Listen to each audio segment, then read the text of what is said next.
the specialised focus and policy making Thank you, it deserves. Senator McDonald. Your time has expired. We'll now move to question time, and I call Senator Mackenzie. Thank you very much, Madam President.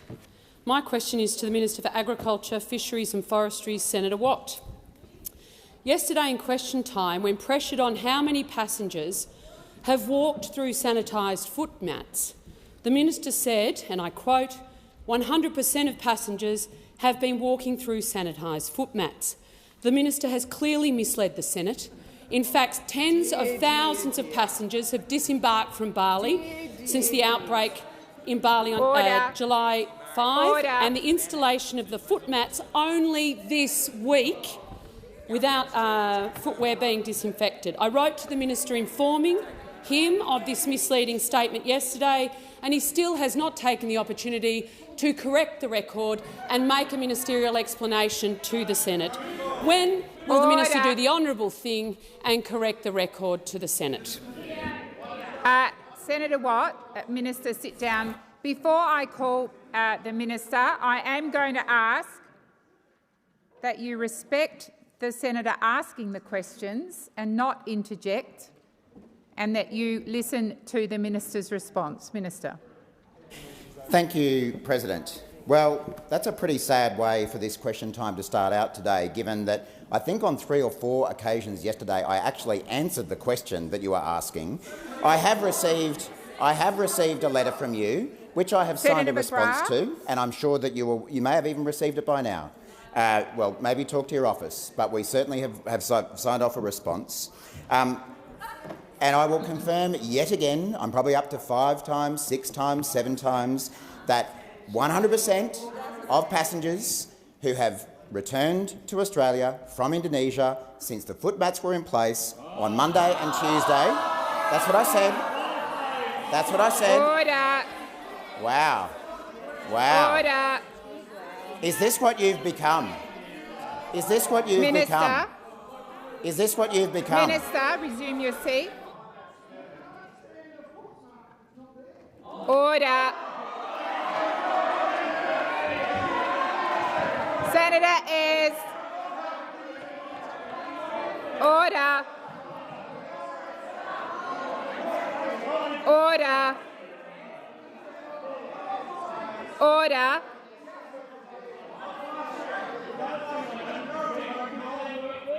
Senator Birmingham.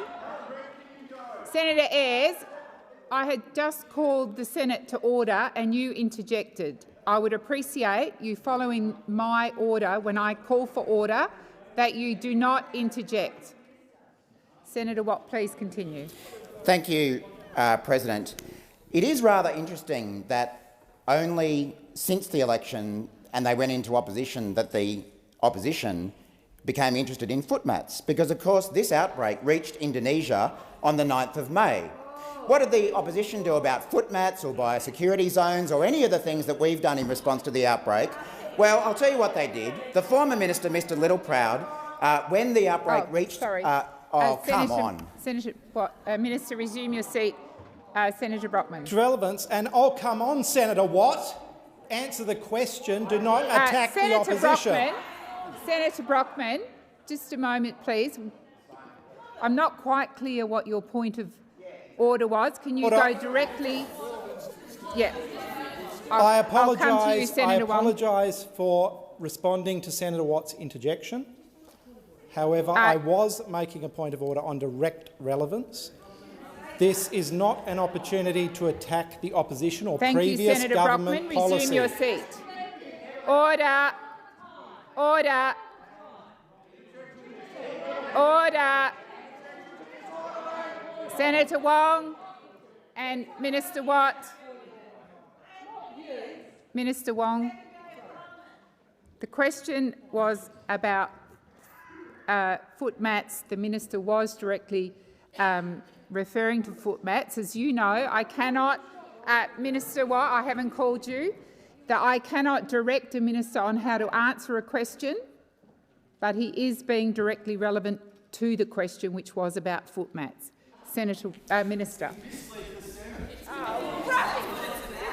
Order. Senator McGrath, let's allow the minister to continue the answer. Minister.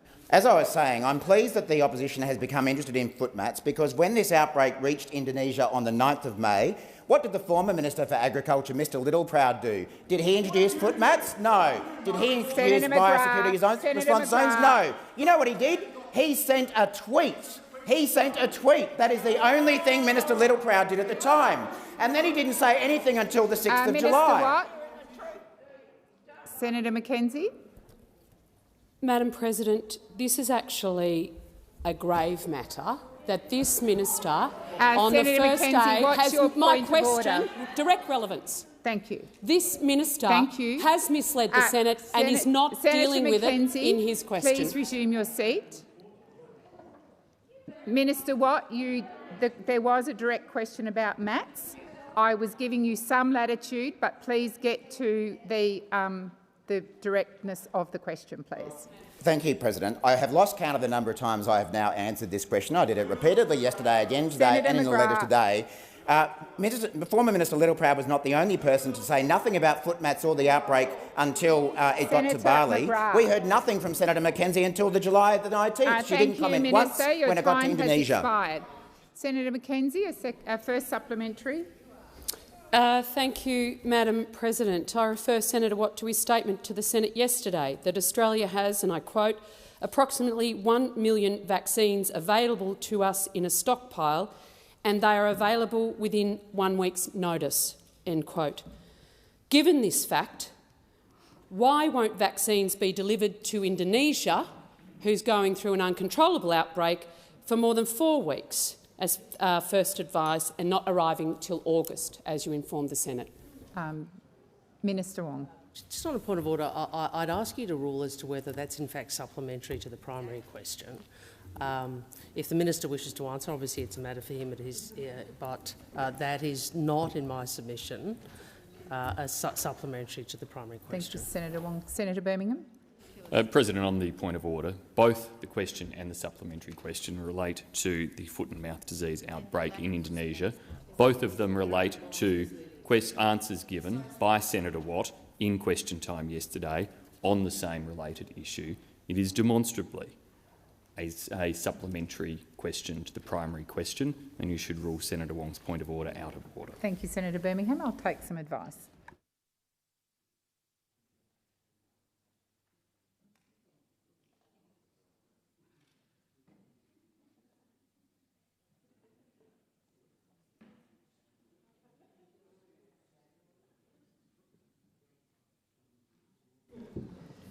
Thank you. Given there's been different views expressed by Minister Wong and Senator Birmingham, we think that I'm advised that the question is broad enough to allow that first supplementary, but I will review the Hansard and, if necessary, come back to the Senate with an answer. But I would invite the minister to respond. Thank you, President. I'm happy to take the question. It seems that the opposition... Senator McGrath. Minister. Thank you. Senator Brockman. President, I mean, direct relevance. The minister cannot start an answer with the opposition. I mean, that is a Senator Brockman, please significant. Senator Brockman. Senator Brockman, I've asked you to resume your seat. Senator Brockman, I have asked you to resume your seat. Thank you. Order. The senator has just commenced his answer, so we will see where he goes in the next breath. He's barely said 2 words. Minister. Thank you, President. As I was saying, we have ordered vaccines for Australia, and we have them in the vaccine bank to ensure that we are properly prepared for a foot and mouth disease outbreak should it reach Australia.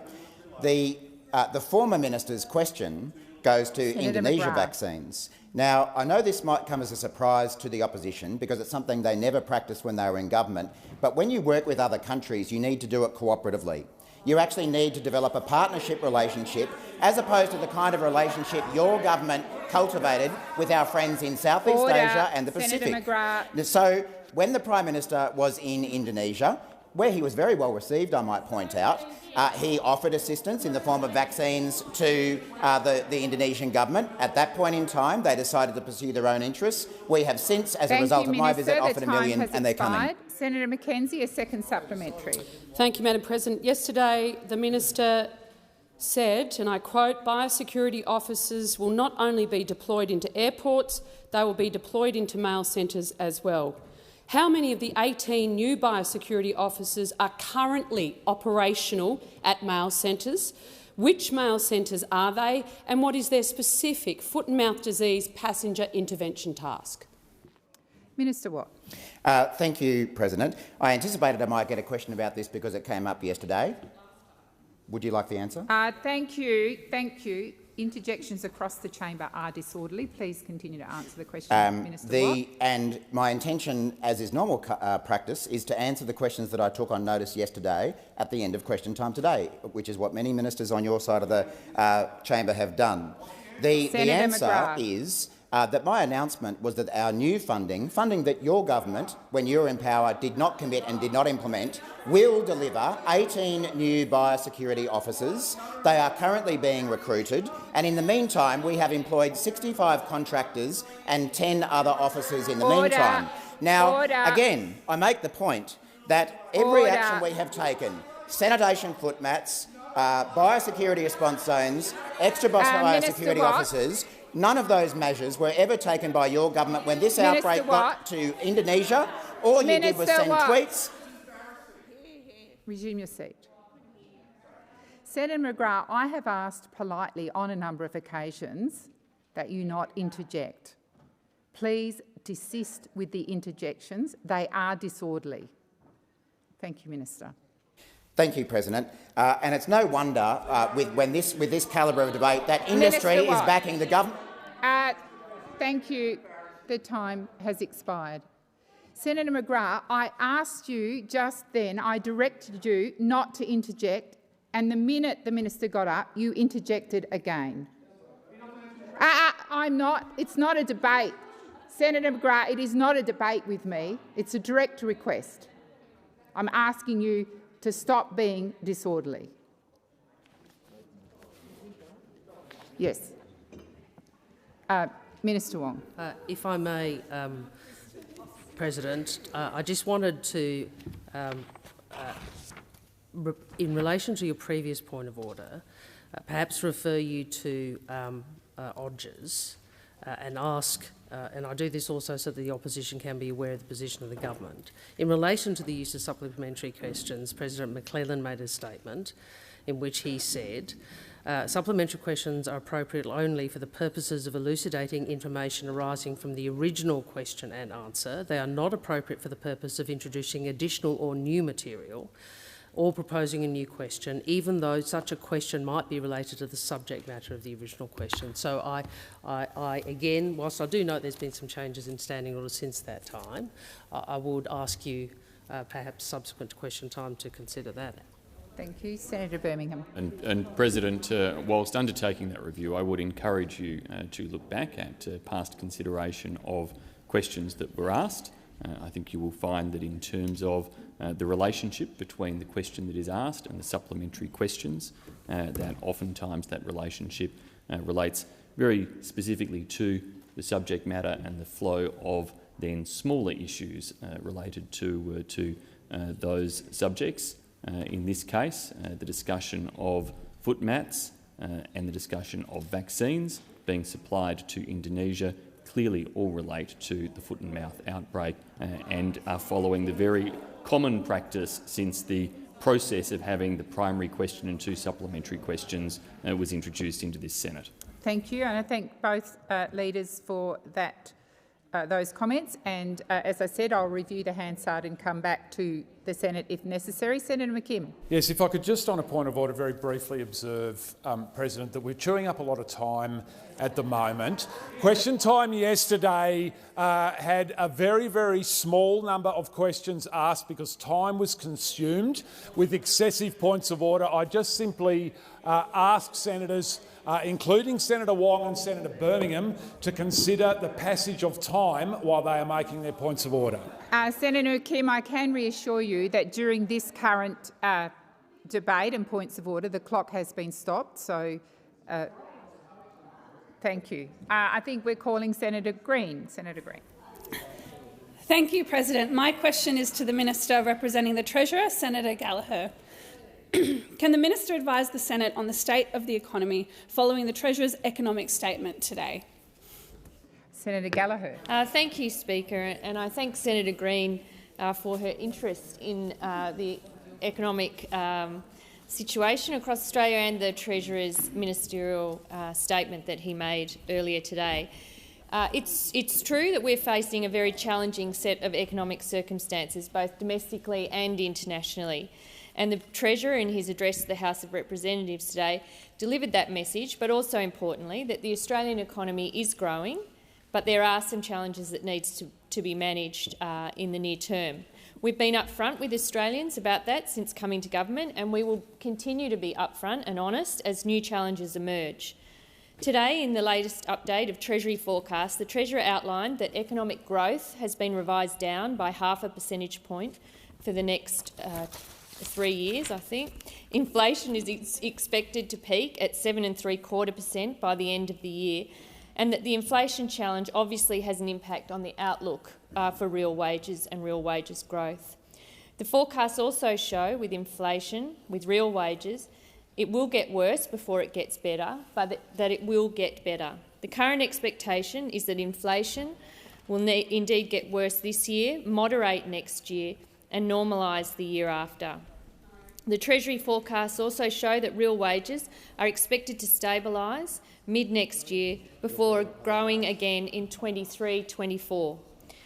When it comes to the budget, Speaker, whilst the final results for the 21-22 financial year are likely to show an improved, a better than improved expected outcome compared to what was released at PFO. However, temporary factors like supply chain disruptions, capacity constraints and extreme weather have delayed some spending, and low unemployment and volatile commodity prices boosted revenue. The short, medium and longer-term pressures on the budget are more pronounced. Thank you, Senator Gallagher. Your time has expired. Senator Green, first supplementary. Thank you, President. Can the Minister advise how the challenges in the economy are impacting Australians? Thank you, Senator Green. Senator Gallagher. Thank you, Speaker, and I thank Senator Green. And this was, we absolutely understand the impact that this is having on Australian and Australian households, and it's why we're being really upfront with the Australian public, because Australians are up for that. They want honest government. They don't want a government of spin and of pretending things are fine when they're not. They want a government that understands the challenges they're facing, that household budgets are stretched, that bills are going up, that wages aren't matching that. They've had 10 years of stagnant wages growth at best. They've had 9 years of a government with missed opportunities and wrong priorities.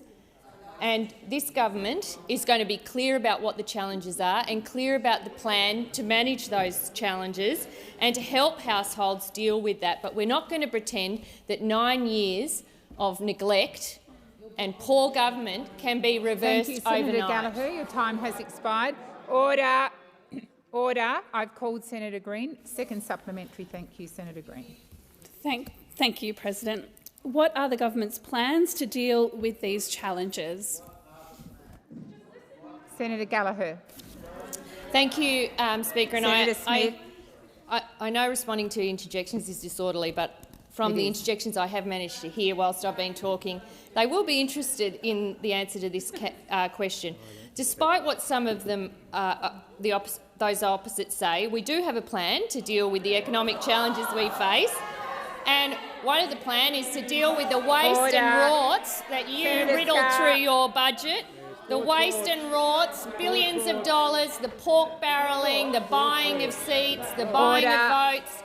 That's part of our plan as we reorganise and reprioritise the budget. But we have concrete plans, childcare, cheaper medicines, cheaper and cleaner energy. We've got plans to grow wages. You get that? Grow wages, not hold wages back, which is what you did. Grow wages. Invest in skills. Make sure that our people are ready for the jobs of the future. These are what responsible government should be doing for the past 10 years and what we're going to do now. Has expired, Minister. Thank you. Senator Chandler. Thank you, Madam President. My question is to the Minister representing the Minister for Youth, Senator Watt. Tuesday night on the 7:30 program, the Prime Minister said, "We intend to honour our promises." The Prime Minister promised on the 3rd of December last year that Labor's policy, quote, "will see electricity prices fall from the current level of $275 for households by 2025, end quote. Minister, with young Australians impacted by cost of living pressures, will the government honour this promise? Minister Watt. President, I do question whether that's an appropriate question for me. Order. No. Order. Order. Please resume your seat, Minister. Order. Order. Minister Wong. Thank you. If I make, I do build a point of order in terms of the addressing of the question to a minister. I understand that the opposition used the word youth. The policy, which was referred to in the question, is not within Minister Watt's portfolio. It's within Minister Bowen's portfolio, and that would be the appropriate minister. Who's the minister representing that? It's me, I think. Senator Wong. Senator Birmingham, are you on a point of order?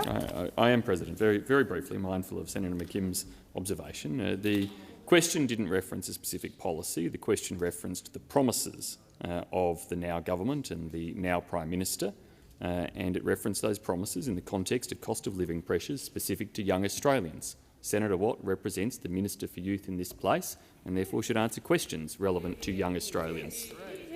Thank you, Senator Birmingham. I'll just confirm. I think Senator Watt is comfortable to take the question. Shall I? Minister Watt, I'm going to ask Senator Wong to confirm that who the repping Minister for Youth is. Minister Wong, I'm just wishing to ascertain that the repping Minister for this question is Minister Watt.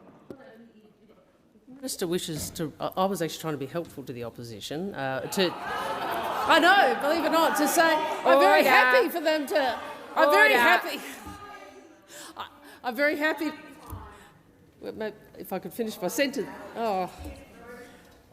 No, I was just going to say, if you want to readdress the question to the appropriate minister, I will take the question. If you wish to persist with it to Minister Watt, it's a matter for him to answer. I think at this point there's been no redirection from Senator Chandler, so I invite Minister Watt to respond to the question. Thank you, President. I'm always happy to talk about our plan to bring down energy prices and your utter failure to do so in the 10 years that you were in government. Unlike the opposition, the government has a plan. It's probably one of the reasons we won the election, is that we actually had a plan going forward to bring down power prices in the way that we promised.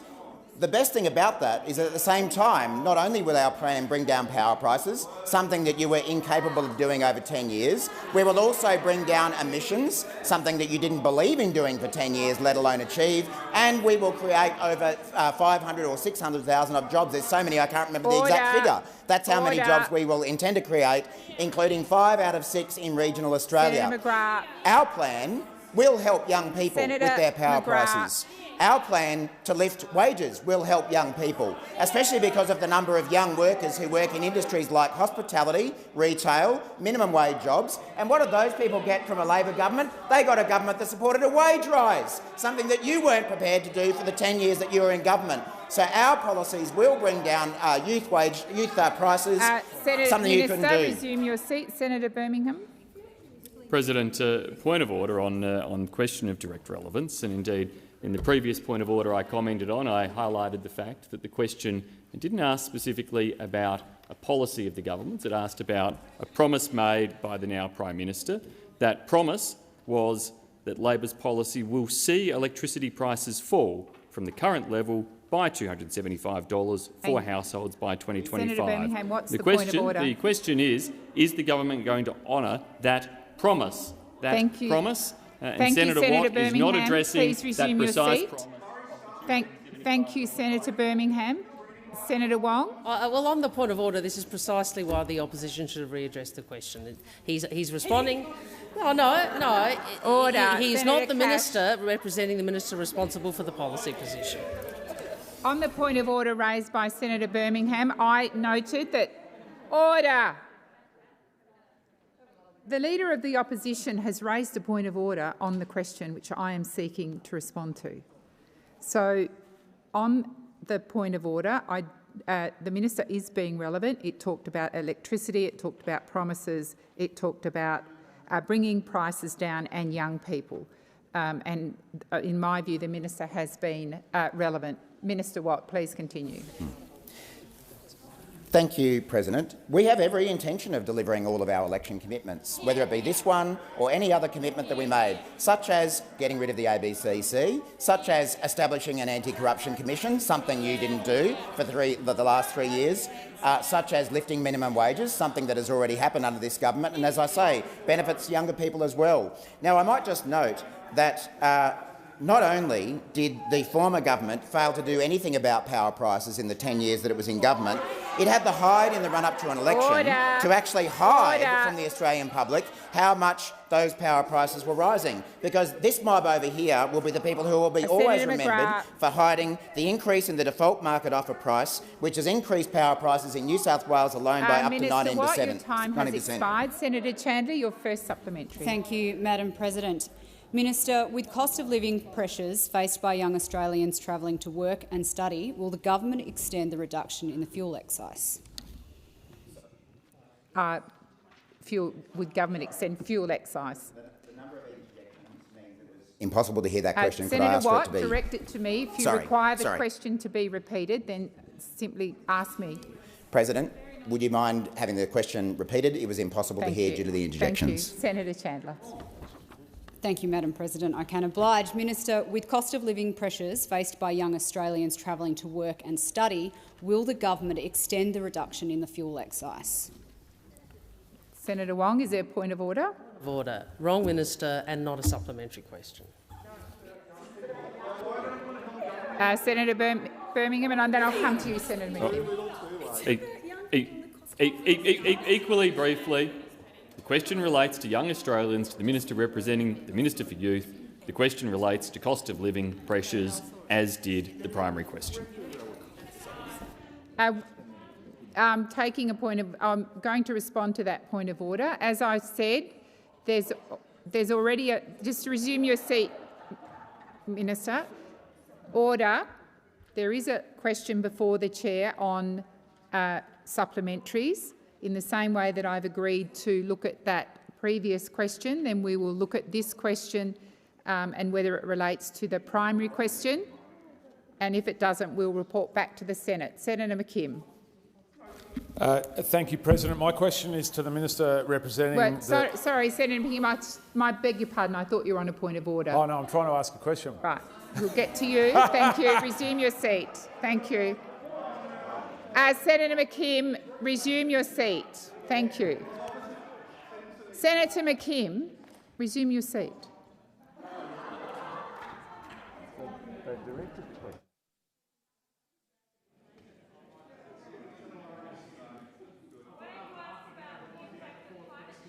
No, the first one hasn't been answered. Yeah. So, Richard, what?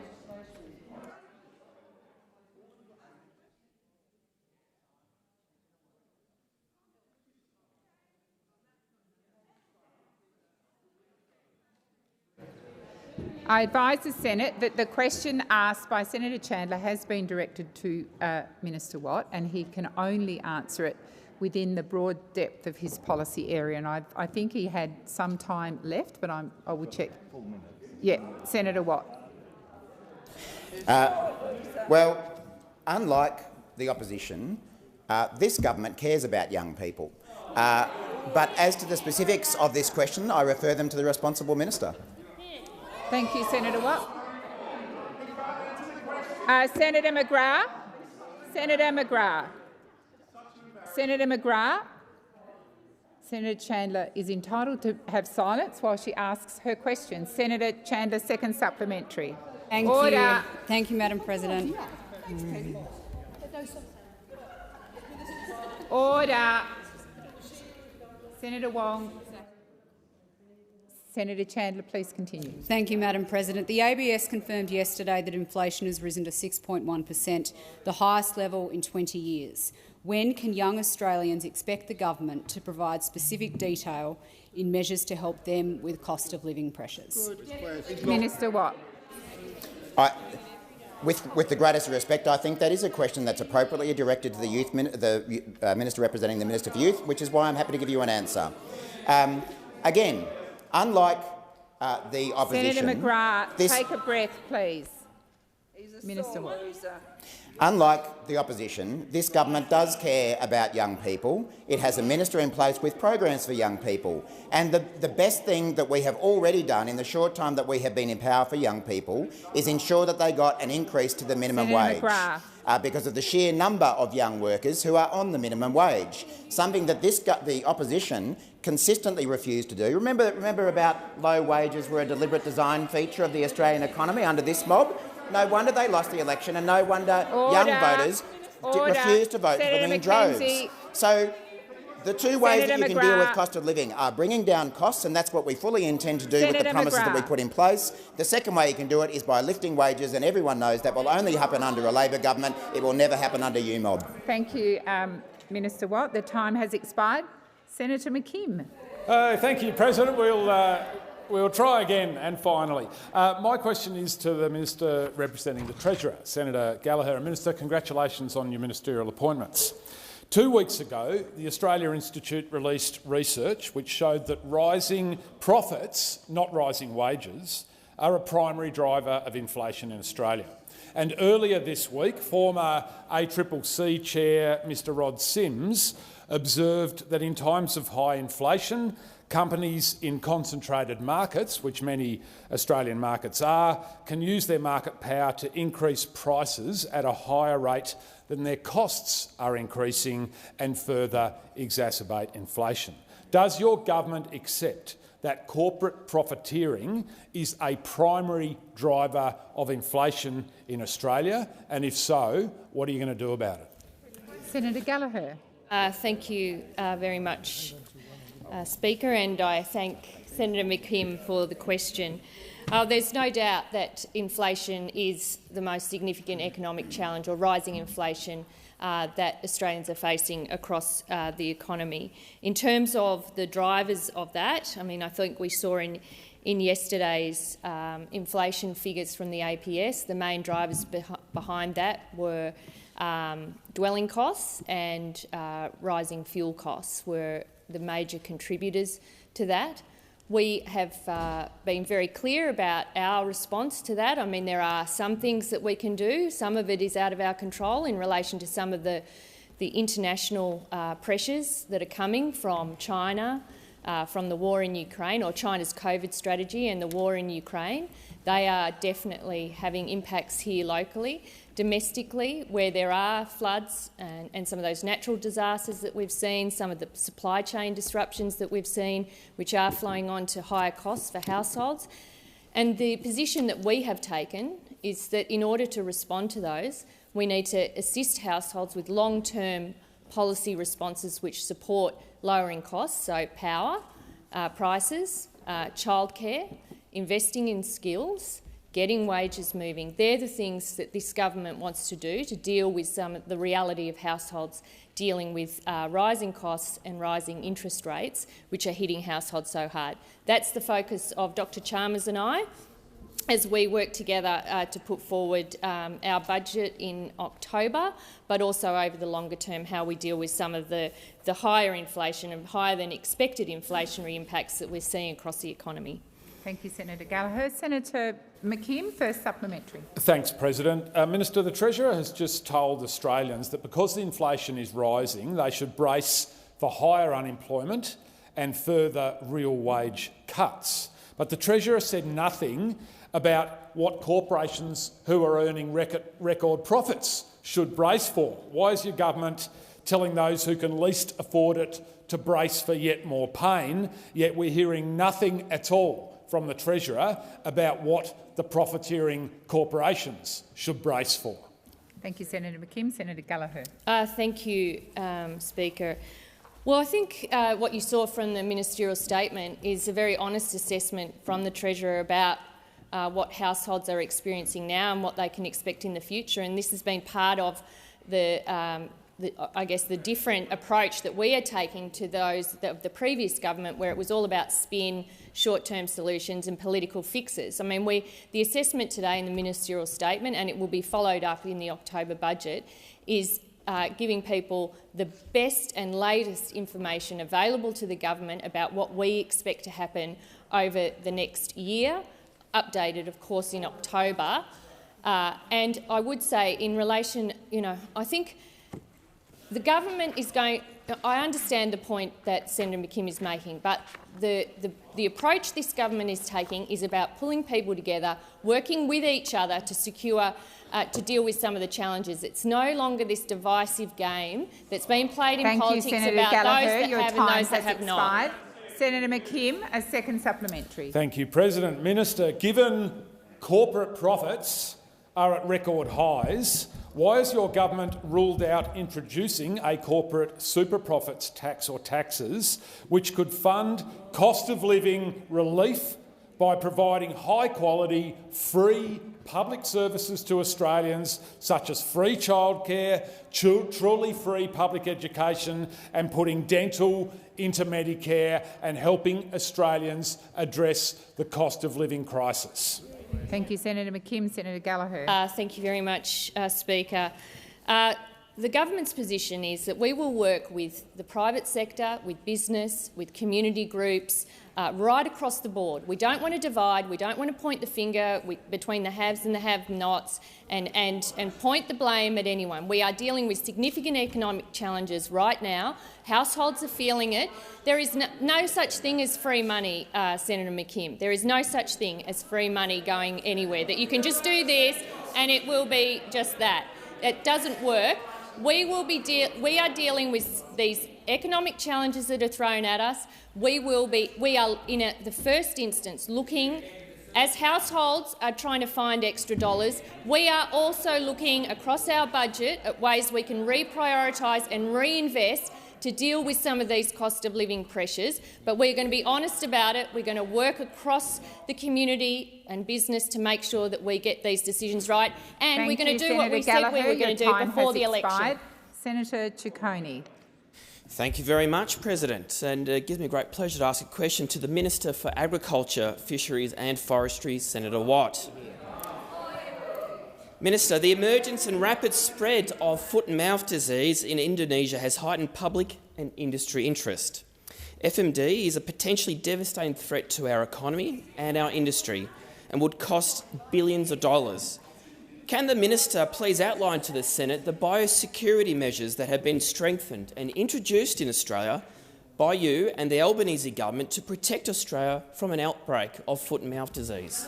Thank you, Senator Ciccone. Minister Watt. Thank you, Senator Ciccone. I know that agriculture in general, and particularly this outbreak, is something of great concern to you, so I appreciate you asking a question for the facts of the situation. The Albanese government is taking the threat of foot and mouth disease very seriously, and that is why we have introduced the toughest biosecurity measures that have ever been used in Australia, based on expert biosecurity advice. I am pleased to say that as a result of these measures, Australia remains foot and mouth disease free. You might not know that based on what you're hearing from the opposition, but we remain foot and mouth disease free. And long may it stay that way, because an outbreak of foot and mouth disease in Australia would have a devastating impact on our economy and on the livelihoods of thousands of Australians. In direct response to the spread of foot and mouth disease to Indonesia, and in particular to Bali, we have strengthened biosecurity measures beyond those that were in place under the former government to protect Australia from a foot and mouth disease incursion. These include, for the first time ever, wide-scale deployment of sanitation foot mats in every international airport in Australia. For the first time ever, the declaration of biosecurity response zones in all Australian international airports. And these things have never been done by any Australian government, despite the fact that we currently have 70 foot and mouth disease outbreaks around the world. There are so many measures that I don't have time to go through them, but that is just a start on the types of things that we are doing, in addition to risk profiling 100% of passengers returning from Indonesia and screening all mail and freight items coming from Indonesia and China. So it's no surprise, President, that those strong measures have been backed in so strongly by the livestock industry. For instance, Jason Strong from Meat and Livestock Australia says the federal government's response to date has been very coordinated and collaborative. Patrick Hutchinson from the Australian Meat Industry Council has said AMIC is very supportive of the Australian government's measured response. Fiona Simpson from the NFS has said the same thing. There are innumerable comments from industry. Senator Watt, your time has expired. Senator Ciccone, first supplementary. Thank you very much, President. I really thank the Minister for that comprehensive and detailed answer to my question. My first supplementary. In addition to the recent outbreak in Indonesia, as you've also mentioned in your previous answer, Minister, can you please confirm, not just over the 70 countries around the world, but what assistance have you and this government provided to our friends and neighbours in Indonesia to assist them to manage the outbreak? Minister Watt. Thank you. Thank you, Senator Ciccone. Foot and mouth disease obviously is heavily impacting Indonesia right now and its economy. And again, I might say that it was impacting Indonesia prior to the election of this government and prior to the introduction of the measures that we have put in place. With our assistance, with this government's assistance, Indonesian authorities are doing many things to get the outbreak under control.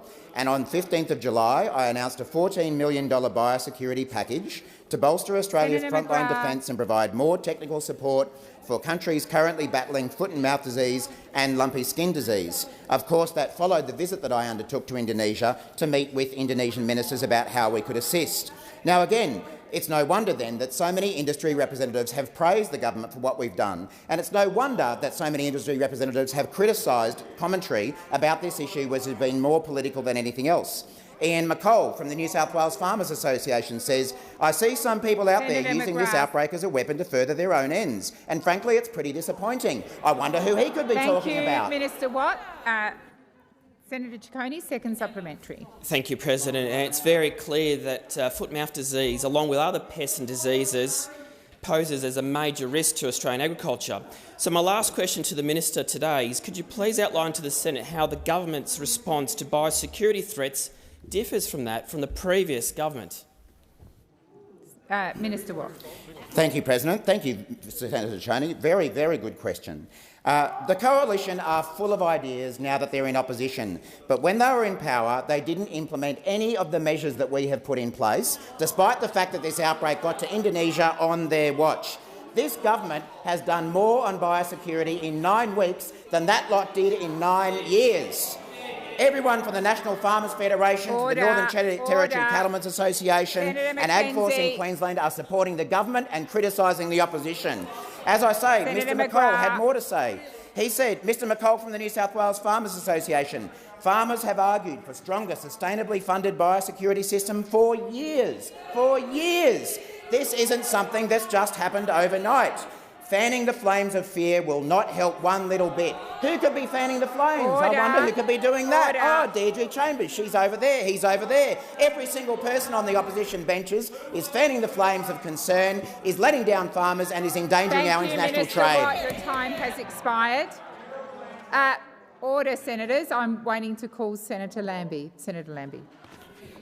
Thank you, Madam President. My question is for the Minister representing the Minister for Workplace Relations, Senator Watt. I'm just going to be really sensitive here. It is about domestic violence. My heart goes out to you people.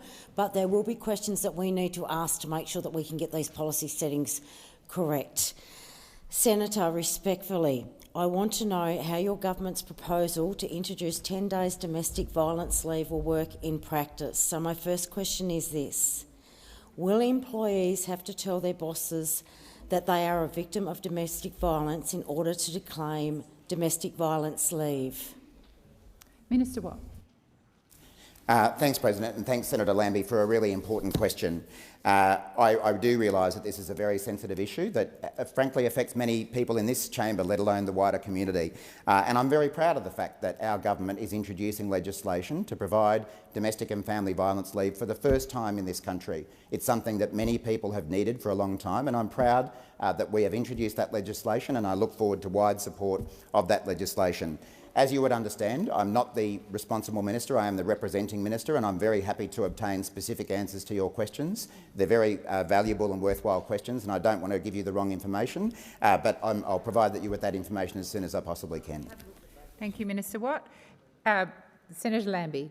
Thank you, Madam President. Minister, it's common for employers to ask their workers to show a medical certificate for their sick leave. What evidence will employees have to give their employer to claim domestic violence leave? Thank you, Senator Lambie. Minister Watt. Thank you, President. And again, thank you, Senator Lambie. Again, I will have to come back to you with specific answers on those questions, not being the responsible minister. But I can assure you that this government does take the privacy of victims of domestic violence very seriously.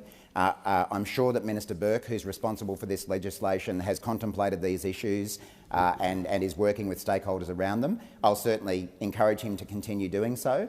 But again, if you wouldn't mind if I could come back with some specific answers to those questions for you. Thank you, Minister. Senator Lambie, second supplementary. Thank you, Madam President. And lastly, will employees have to work in their job for a certain period of time before they can get access to that leave? And if so, how long? Minister Watt. Thank you, President. Thank you, Senator Lambie. Again, I'll need to take the detail of those questions on notice and come back to you as quickly as I can.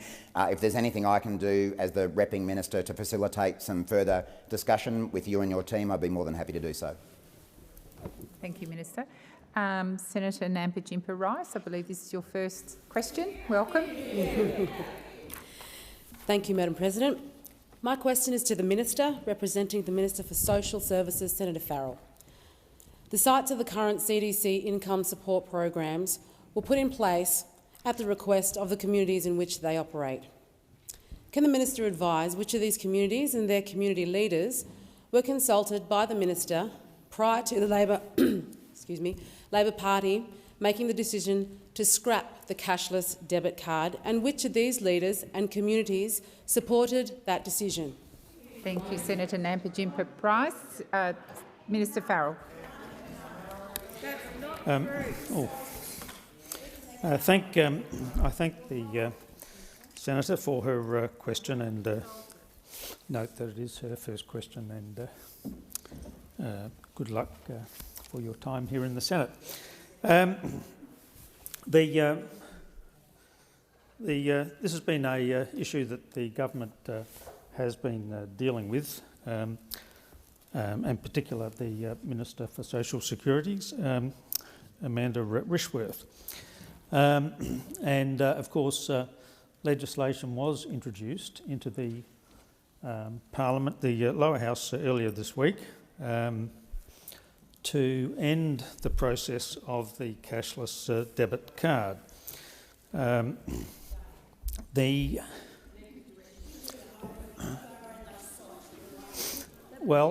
take that interjection, Senator Lambie, because I am aware that the Minister did in fact consult very widely to all of the communities. Order. Well, I'm trying to answer. You've interjected, Senator Lambie, and I'm trying to answer the question as you've interjected. I'm personally aware of a number of visits that Minister Rishworth took to these communities. I can personally tell you that in South Australia, Madam Deputy President, Madam President, yes, change there, that Minister Rishworth visited Ceduna in South Australia I'm aware, and she talked to the community there Minister about these Farrell, issues. please resume your seat. Sorry. Senator Ruston.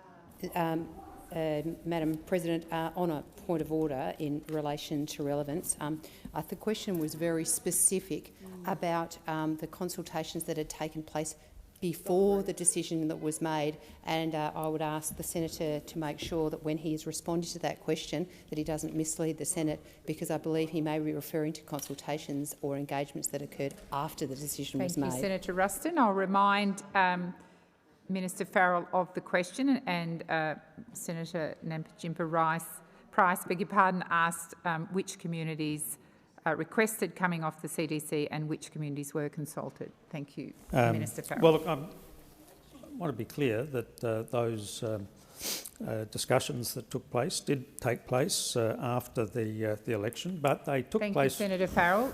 Minister Farrell, the time has expired. Senator Nampijinpa Price, first supplementary. Will the government guarantee that the rates of crime, including domestic violence, child neglect and alcohol and drug-fuelled violence, will not increase after the removal of this important social support program? Thank you, Senator Nampijinpa Price.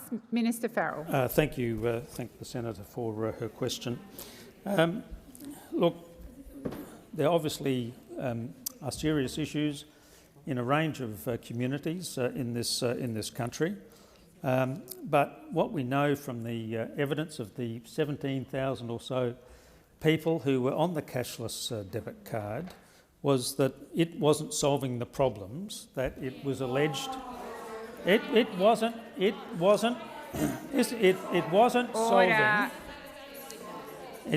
solving the problems. It wasn't solving the problems that it was alleged to be fixed by this cashless debit card. Now, Labor could not have been clearer. The Labor Party, Senator, could not have been clearer about what its policy was in the lead up to the last election. We made... Minister Farrell, please resume your seat. Senator Birmingham. President, point of order on direct relevance. The question wasn't asking what the government's policy was prior to the election. The question was specific about the consequences of the legislation the government has introduced for the abolition of the cashless debit card, and specifically asking the minister whether or not the government can give a guarantee that the rates of crime, domestic violence, child neglect, etc., will not increase. Thank you, Senator Birmingham. As you are aware, I can't direct a minister to answer a question, and certainly Minister Farrell did talk about the evidence of proof and so on, so he was, in my view, being relevant to the question, and I would ask Minister Farrell to continue. Thank you, Madam President. Look, the reality is that there was no evidence whatsoever that the cashless debit card was... Thank you, Minister Farrell. Your time has expired. Senator Nampijinpa Price, second supplementary. Thank you, Madam President. Is the government intending to remove compulsory income management from the Northern Territory? Thank you, Senator Nampijinpa Price. Minister Farrell. No. Thank you, Minister Farrell. You've completed your answer. Senator Babet, I believe this is also your first question. Congratulations. Yes, it is. Thank you, President. My question is to the Minister representing the Treasurer, Senator Gallagher. Can the Minister update the Senate on what the government is going to do to reduce the $963 billion of national debt? Minister Gallagher. Thank you very much, Madam President, and I thank Senator Babet for the question and for his first question in this place. The Senator is right to point out that we face a significant challenge managing the almost $1 trillion, it'll hit $1 trillion next financial year, of Liberal debt that has been left for this government to manage. Well, it is true. It is true. $1 trillion, $1 trillion of Liberal debt. Order. $1 trillion of Liberal debt that is left on the budget to manage debt debt going out into the future, and whilst those opposite would like to say that this is all a result of the pandemic, Senator Ayres. The former government had doubled the debt before the pandemic hit. Let's not forget that. Their fiscal vandals had done the damage before the pandemic hit, and now we are all going to be paying the price for it. And the cost of servicing that debt is increasing and increasing rapidly. And we've seen the latest figures from the Treasurer that some of that cost of servicing debt is going to exceed programs paid for that pay currently on childcare subsidy, higher education, those types of programs run by the Commonwealth Government. The cost of servicing debt is going to exceed those. That's the situation we're in, and that's why the work we're doing, Senator Babet, through going through the budget line by line to see where sensible savings can be made so that we can reduce that debt over time. It is one of the key challenges facing us as we work through the Expenditure Review Committee to make sure that we can deal with some of those challenges over time, and servicing debt and managing the debt is a really important part of strong, responsible budget management. Minister Gallagher. Senator Babet, first supplementary, sorry. Thank you, President. Inflation has just risen to a horrifying figure of 6.1%, absolutely huge. Now, the cost of electricity is a component of CPI. What is the government's plan to reduce the cost of electricity? Minister Gallagher. Thank you very much, and I thank the senator for the question. The Labor government went to the last election with a plan known as Powering Australia Plan that involved setting up Rewiring Australia, which is a fund. Well, we have to modernise the grid. I won't interject to Senator Rennick, but in case he hasn't noticed, we need to work out how to get more renewables into the grid so that we can lower power prices, something that you guys failed to do over years and years. We need to grab the opportunities that come, that are going to come with modernising the electricity grid so that it can take in more renewables, good for lowering our emissions and lowering power prices. The cheapest energy is renewable energy, and we can't get it into the grid. We can't get it into the grid because you guys did nothing. So that is what we'll do. Thank you, Senator Gallagher. Your time has expired. Order. Order. These are Senator Babet, Senator Brown. I'll call all senators to order. This is Senator Babet's first set of questions. He has the right to ask them in silence and hear the answers in silence. Second supplementary, Senator Babet. The RBA has increased the cash rate, which has triggered an increase in home loan rates. What is the government's plan to help the millions of Australians who will experience hardship as a result of not being able to meet their ever-increasing mortgage repayments? Thank you, Senator Babet. Minister Gallagher. Thank you, and I thank the senator for the question. And it's an important question because it's about how households manage with increasing costs, not just from mortgages, but from going to the shops, filling their car up. The prices of everything is going up. The areas that we think we can make the most difference as a government, obviously there's the short-term additional payments that were made through the former government's budget, which are still going through the system. But where we believe that the most responsible investments can be made to support households so that they can manage some of these costs are by trying to lower power prices, lower childcare costs, getting wages moving, and dealing with some of the supply chain blockages and disruption that we've seen. That's actually the areas where we as a government can make a difference. I think everybody understands the challenges that people are facing and that they can't be fixed overnight, but we're a responsible government that's going to make those investments to help over the longer term. Thank you, Senator Gallagher. Senator Marielle Smith. My question is to the Minister for Trade, Senator Farrell. Australian exporters are struggling with the combined impact of 10 years of neglect on the world stage and the additional challenges of the pandemic. Can the Minister advise how the newly announced Export Supply Chain Service will help our Australian food and beverage exporters navigate some of these challenges? Minister Farrell. Thank you, President, and I thank Senator Smith for that question. One of the very many good young women on this side of the chamber. There's no doubt, President, that some Australian exporters have done it really tough as a result of the neglect by the previous government, the worsening conditions during the pandemic, as well as Russia's terrible war on the Ukraine. Exporters are critical to our economy, and they deserve a government who will stand with them and ensure that they get the support they need to thrive.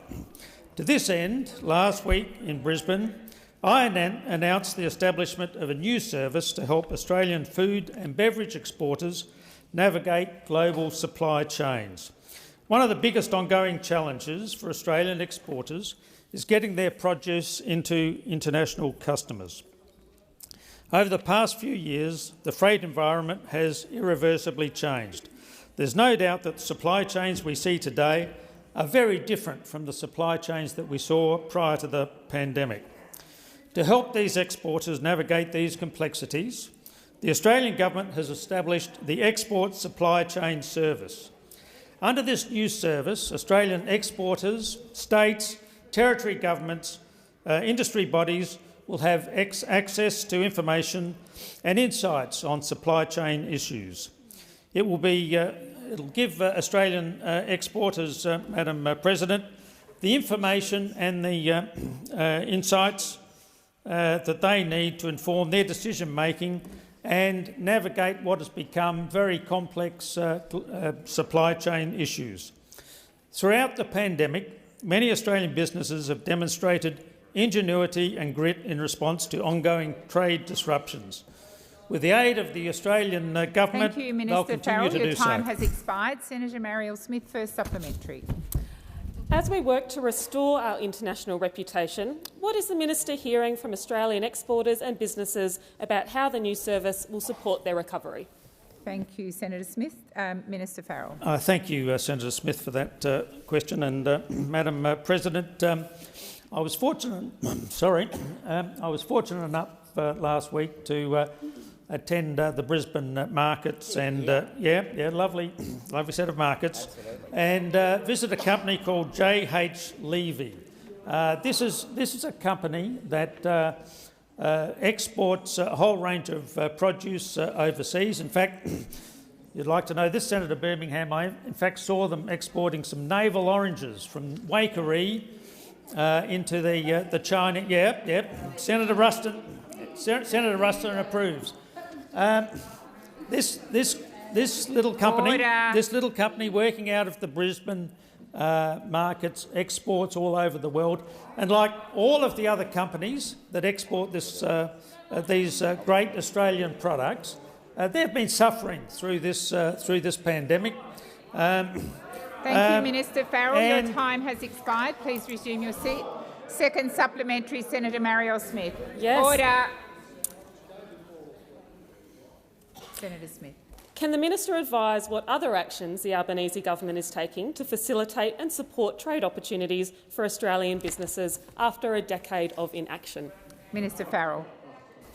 Thanks, Senator Smith, for her question, and again congratulate her for taking an interest in trade, which the opposite side don't seem to be at all interested in. But the Albanese government is supporting Australian businesses because, well, let's talk about wine exports.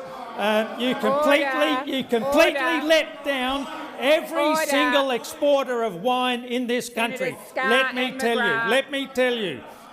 And one of the reasons you lost this last election because you didn't understand what you were doing to Australian exporters in meat, in crayfish, in wine, in barley. None of those industries got any support from this government. But we are committed. We are committed to repairing the damage that you did to this country, to those exporters, and we're going to do it. Thank you, Senator Farrell. Order. Minister Wong. I'd like to move an extension, but instead I will say I ask that further questions be placed on notice. Thank you, Senator Wong. Senator Birmingham. President, just on the review of questions that you undertook earlier, and noting that that was first raised in relation to questions to Senator Watt from Senator McKenzie regarding foot and mouth disease, and that those questions went through related issues of foot mats, of vaccines and of biosecurity officers. In undertaking that review, I would encourage you, whilst noting I believe these questions are all in order, to equally look at the question from Senator Ciccone on the same topic of foot and mouth disease that went through domestic measures, and then separately asked about assistance to Indonesia, and then separately asked about the actions of the previous government. And I think you will find there's a consistency there. I would contend, President, that they are all in order. Thank you, Senator Birmingham. We will take particular notice. Yes. Yeah.